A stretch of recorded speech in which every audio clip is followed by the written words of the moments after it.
Satu hal, kalau kamu sudah di posisi seorang kepala, entah manajer ataupun direktur, wakil direktur, kepala bagian, kepala unit, dan sebagainya adalah leadership. Kepemimpinan ini sangat penting buat kamu untuk mengurusi anggotamu atau unitmu, atau organisasi, atau rumah sakit, atau bidang, atau timmu itu. Jadi memang kalau misalkan kita bicara seorang menjabat menjadi ketua, leadership ini tidak akan pernah bisa lepas dari topik ini. Karena apa? Keberhasilan ataupun kegagalan ya salah satu faktor pentingnya tergantung dari leadership kamu. Kamu tidak bisa mengelola sebuah tim atau misalkan organisasi atau bidang atau bagian atau sekelompok orang atau bawahanmu itu tanpa kemampuan leadership. Jadi kalau misalkan kamu mengelolanya seperti halnya seperti bawahan, ketika kamu masih menjadi bawahan, ya tidak akan punya efek. Karena apa? Kamu menilainya sejajar. Kita tidak harus selalu di posisi atas yang kasarannya akan menginjak ke bawah, tidak. Merangkul terlalu dalam atau terlalu santai itu pun salah. Respect itu tidak akan terbentuk. Ya, jika kamu terlalu santai, terlalu ya sudah seperti seolahnya teman, itu bukan leadership, itu hanya bentuk pertemanan, itu bukan sebuah pemimpin. Saya akan jelaskan apa saja itu leadership, kemudian apa saja contohnya dan macamnya seperti apa. Kita mulai. Jadi leadership itu ada 10. Ada 10 macam leadership yang akan dijelaskan di video ini. Yang pertama adalah autokratik, demokratik, delegatif, visionary, afiliatif, best sharing, transaksional, transformational leadership, coaching, birokratik. Kita mulai dari yang pertama dulu. Sebelum kita mulai, ada pertanyaan penting. Dari ke-10 tipe kepemimpinan, gaya kepemimpinan ini yang paling bagus yang mana? Saya tidak bisa jawab mana yang lebih bagus atau mana yang lebih jelek. Ini tergantung dari situasi kelompokmu, anggotamu, timmu, atau rumah sakit atau perusahaan kamu. Tergantung juga dengan dirimu sendiri. Karakter leader, karakter pemimpin itu tidak bisa plek langsung berubah 100% seluruhnya. Dia mungkin bisa menguasai beberapa tipe, tapi pada otentik DNA-nya dia akan terbentuk di sudut pandang yang mana, di satu tipe yang mana. Oke, kita mulai dulu. Yang pertama adalah definisi dari masing-masing tipe kepemimpinan ini atau leadership style-nya ini. Kita ada 10. Autokratik itu adalah full power, full control, diktator lah bahasa mudanya. Jadi individual control over all decision and little input from group members. Jadi keputusan ada di dia, tidak ada konsensus, tidak ada keputusan bersama, tidak ada istilah musyawarah mufakat secara real beneran. Mungkin akan mendengarkan input, tetapi keputusan paling akhir ada di leader itu dengan mode autokratik. Demokratik ya demokrasi. Jadi ada musyawarah mufakat antara sesama anggotanya. Ini masing-masing ada plus minusnya. Kita akan jelaskan di selanjutnya. Delegatif itu leader says hand off atau lepas tangan. Jadi anggotanya yang bekerja, anggotanya timnya yang bekerja. Delegatif mendelegasikan. Birokratik birokrasi. Sudah ada tata prosedur kelolanya dari abis A, B, C, D, E, F, G, H, I, J, K, L, M, N sampai Z. Jadi memang sudah ada tahapan-tahapannya. Itu yang dapat membuat istilahnya kejelasan kerja. Abis A itu ya B itu C. Jadi birokrasinya itu dari bawah ke atas dan sebagainya. Visionary adalah leader yang memberikan inspire atau inspirasi untuk membawa jauh ke depan. Entah ke depannya benar atau tidak, itu jauh ke depan. Kita denotatifkan visionary yang baik adalah jika arah ke depannya itu mirip atau sama atau betul sesuai dengan status quo yang akan terjadi di masa depan. Tapi jika masa depannya ternyata ngawur atau salah, ya kita bisa bilang leader itu adalah dukunship ya mungkin. Jadi berbau kedukunan. Afiliatif adalah membuat harmoni. Jadi pekewuh main di situ. Tepuguhan kalau bahasa Sundanya. Jadi nggak enak. Jadi yang penting itu sama-sama, bareng-bareng, satu untuk semua, semua untuk satu. Kita harus selalu bersama-sama, entah nyampe atau enggak, entah kerjaan lancar atau enggak. Jadi yang penting itu aman, tidak ada konflik, tidak ada pressure. Yang penting kita selalu senang-senang kerjaan. Nah, nggak tahu tuh. Best setting itu adalah memberikan standar yang tinggi. Ayo kerja dan kerja. best setting. Jadi membuat standar-standar yang tinggi berbasis kepada performance atau kinerja. Coaching ya seperti coach atau pelatih, jadi membantu timnya atau anggotanya itu agar berkembang, agar punya progres kepada masa depannya, kepada jangka panjangnya. Jadi mengcoach, melatih, jadi mententir lah, seperti itu bahasanya. Transaksional adalah pemimpin, leaders yang berdasarkan reward and punishment, take and give. Ya, kalau kamu misalkan berkinerja bagus, kamu dapat reward ini. Tetapi berkebalikannya, kalau misalkan kamu melanggar, ada penalti, ada punishment. Jadi balance antara. Tetapi topiknya adalah reward and punishment. Transformasional di sini adalah leader atau pemimpin yang coba mengapproach, mendekati timnya itu agar bisa membuat sesuatu perubahan, ya, perubahan kayak pemilu. Kita nggak kesana. Perubahan itu membuat individu itu menjadi lebih baik. Jadi memang pemimpin yang selalu ada untuk dia. Tetapi ya tadi resikonya apa? Waktunya akan habis untuk mengtransform. Jadi memang kalau sudah lillahi ta'ala, sudah melepaskan segalanya, itu bisa jadi leadership tipe transformasional. Sekarang adalah apa plus minusnya? Mungkin kalau teman-teman selama slide ini lihat ada universitas, saya kebetulan juga ngajar di universitas tersebut sebagai dosen part-timer. Kita mulai lagi. Otokritik di sini, otokritik atau yang tadi kita sampaikan diktator, otokritik, itu ada plus minusnya, ada pros and cons-nya, ada keuntungan sama kekurangannya. Keuntungannya itu sangat efisien buat kalau misalkan timnya ini madesu. Kalau misalkan teman-teman, kamu misalkan itu memimpin sebuah tim yang memang dia sangat fresh graduate, tidak punya kemampuan apa-apa, tidak punya creativity, tidak punya kompetensi, dan semuanya orang baru, dan mohon maaf bisa dibilang tidak pintar atau bodoh, itu advantage-nya adalah kita bisa langsung take decision semua. Jadi memang dia hanya berfungsi sebagai buruh, sebagai mesin, jadi sebagai untuk detail-detail kecil saja. Itu adalah keuntungannya. Efisien untuk mengerjakan tim yang memang tidak berpengalaman. Crucial, jadi memang untuk decision yang sangat penting langsung cepat, tek, ambil take decision, gak usah berbelit-belit, rapat, ujung-ujungnya bulat aja. Kemudian untuk meningkatkan productivity secara konstan, karena apa? Itu langsung di take decision oleh leadernya satu jebret. Nah ini sangat bergantung kepada kemampuan si leadernya. Kalau leadernya bagus, oke. It doesn't matter, jalan terus. Tetapi kalau leadernya itu ternyata ngawur, ya sudah, tinggal tunggu bangkrutnya aja atau tutupnya. Itu salah satu disadvantage-nya. Jadi memang turnover-nya juga akan lebih tinggi juga, karena memang sangat tergantung oleh si leadernya atau pemimpinnya.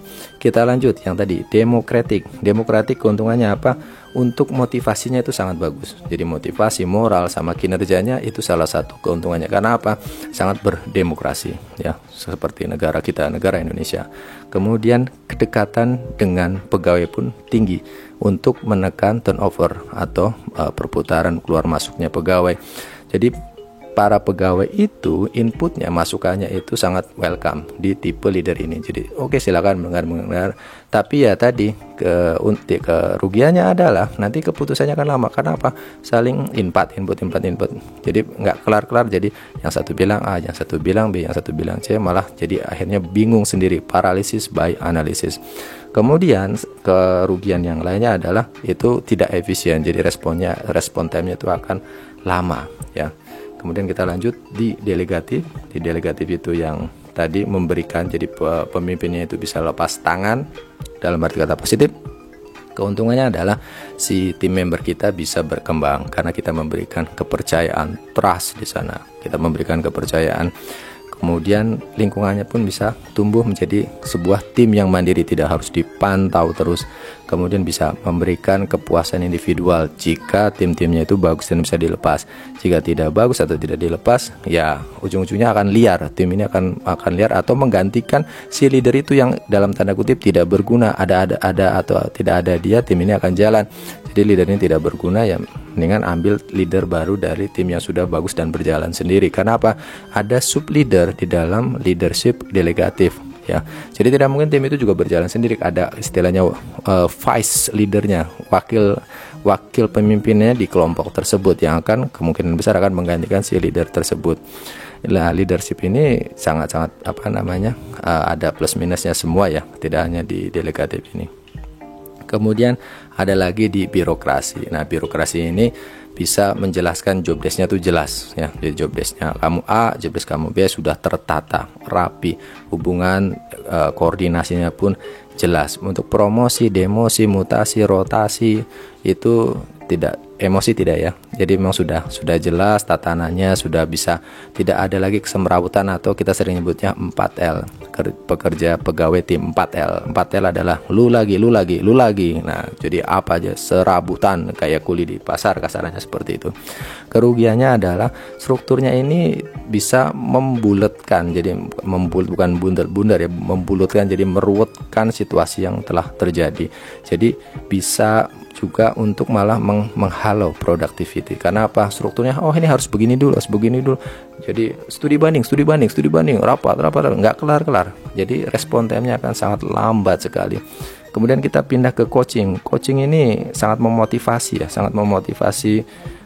timnya ya. Jadi sangat memotivasi, kemudian dia bisa meningkatkan kekuatan serta untuk bantuan tim itu untuk menyelesaikan masalah-masalah atau melengkapi kekurangan dari tim tersebut.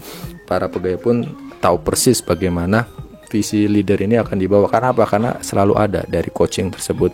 Tetapi ya tadi leadernya akan perlu memberikan waktu ekstra lebih dan kesabaran lebih. Jadi kalau misalkan kesabaran leader Anda hanya setipis tisu dibagi 7, mungkin tidak cocok untuk model leadership coaching ini ya, yang dikit-dikit emosi. Jadi belum ada laporan, emosi, pegawainya belum masuk, emosi, nggak ada pegawai, emosi ya. Jadi ini nggak cocok buat leader yang memang kesabarannya itu setipis tisu dibelah 7. Kemudian kita lanjut, ada di pace setting. Pace setting ini bagus untuk perusahaannya. Jadi perusahaannya itu ya setiap ada masalah selesai. Things get done more efficiently. Kelar. Kemudian bisa istilahnya target itu bisa kelar dengan cepat, dengan selesai, urusannya jelas. Tapi terlalu fokus dengan short term. Nah, ini jeleknya. Jadi untuk long termnya, kemudian untuk turnovernya itu akan tinggi. Karena pegawai itu seperti buruh lah. Kerja keras bagi kuda, pecut, ayo kerja, deadline, turnovernya akan tinggi. Mungkin untuk membuat one man one company, jadi satu pegawai seumur hidup, itu akan susah di pace setting. Tapi target yang untuk short term itu akan jelas bisa kelar. Nah, terbalik dengan visionary ini ada bisa membawa kita, istilahnya tuh kesetiaan pegawai itu mungkin ada 1 atau 2 yang akan mengikut dari perusahaan itu dari 0 sampai itu dia jadi sukses, masih di sana, istilahnya dari hidup dia masih muda sampai dia meninggal nanti dia akan masih bekerja di sana. Kenapa? Pemimpinnya bisa melihat ke masa depan, bahasa singkatnya seperti itu. Trust atau komitmen akan tinggi sekali dengan leadership dengan karakter seperti ini, dan akan menginspire atau menginspirasi para pegawainya untuk dapat bekerja terus bersama dia. Tapi ya ketidakuntungannya adalah short term ini akan lewat. Jadi kita bicaranya masa depan, kerjaan yang sudah di depan mata, deadline yang harusnya get things dan saat itu malah terlewatkan. Itu yang jeleknya. Afiliatif itu dia bisa memberikan rasa kenyamanan. Jadi untuk merasa memilikinya itu sangat kuat di perusahaan itu. Tapi ya jeleknya tadi, kalau misalkan pegawainya itu inkompeten atau tidak bagus, dia sangat memiliki, malah akan menjadi benalu di perusahaan tersebut, di rumah sakit atau di tim itu. Karena apa? Afiliatif ini sangat memanusiakan manusia, ngewongke lah bahasa Jawanya. Jadi dia misalkan ada konflik sedikit, dia turun, ini dikelarkan, ini diselesaikan, feedback itu sangat didengarkan tadi. Jadi memang kalau misalkan terlalu afiliatif, terlalu kasih, terlalu sayang, itu dia cenderung menghindari konflik. Ya udahlah nggak usah. Jadi sedangkan konflik itu adalah sumber masalah ketidakproduktifan pekerjaan atau tim kamu, ternyata malah menghindar itu afiliatif. Ya, kemudian transaksional tadi sudah jelas, reward and punishment. Kamu sesuai target bonus, kamu tidak sesuai target potong gaji. Nah, istilahnya langsungnya seperti itu. Jelas targetnya, jelas deal-dealannya lah, seperti orang dagang. Kamu kelar. Saya sering pakai ini transactional leadership ketika memimpin. Agar apa? Ketika misalnya sudah bagus ya, pertama saya autokritik, kemudian jika sudah berjalan saya gunakan transactional leadership. Yang selanjutnya adalah transformational leadership. Kalau memang leadershipnya itu kamu adalah ownernya, atau kamu memang sebagai pemimpin atau kepala di sana memang sangat care dengan perusahaannya, kamu bisa pakai ini transformational. Kamu berikan seluruh jiwa, raga, hati, pikiran, darah, upaya, udara, bla bla bla, air, api, avatar, itu untuk di transformational leadership ini. Advantage-nya ya tentu saja perusahaan itu akan maju, akan bagus, moral dari employee-nya itu akan sangat jadi into banget ke perusahaan atau rumah sakit kamu atau tim kamu, motivasinya akan bagus. Tapi ya tadi, konsisten kamu harus mencurahkan segala daya upayanya itu untuk perusahaan atau rumah sakit ini. Itu jadi memang sangat penting sekali untuk kita bisa men-sharekan. Untuk tipe-tipe leadership ini memang bisa kamu pelajari semuanya, kemudian tergantung kelompoknya. Pertanyaan pentingnya adalah mana yang lebih bagus dari masing-masing 10 leadership ini. Apakah yang autokritik, apakah yang transaksional, apakah yang transformasional? Jawabannya adalah tergantung. Nah, menurut saya kita harus memahami, mempelajari semua tipe-tipe ini. Jadi tidak ada satu yang lebih bagus dari yang lainnya, tidak ada. Itu kita harus mempelajari dan kemudian kita menggunakannya di waktu yang tepat, di tempat yang tepat. Jadi jangan ujuk-ujuk langsung menggunakan tipe leadership itu di suatu perusahaan atau tempat atau lingkungan kamu tanpa mengakses. Kata kuncinya adalah assessment dulu. Mana timingnya? Contoh, saya masuk ketika itu tidak inkompeten timnya, itu masuk dengan style yang autokritik, diktator. Kamu ikut saya, nggak ikut saya pecat. Kamu nggak ikut saya pecat. Saya nggak peduli kamu siapa, kamu setengah dewa, seperempat dewa, setengah telur atau apapun itu. Kamu nggak ikut saya pecat. Nah, ketika itu sudah jalan, maka dialihkan atau bergeser, shifted ke model leadership yang mana? Apakah demokratik, apakah transaksional, apakah afiliatif. Jadi memang tidak bisa kita bilang satu lebih bagus dari yang lainnya, tidak, tergantung dari apa yang kamu kelola. Jadi jawabannya adalah depend on. Mungkin itu yang bisa saya sharingkan. Terima kasih.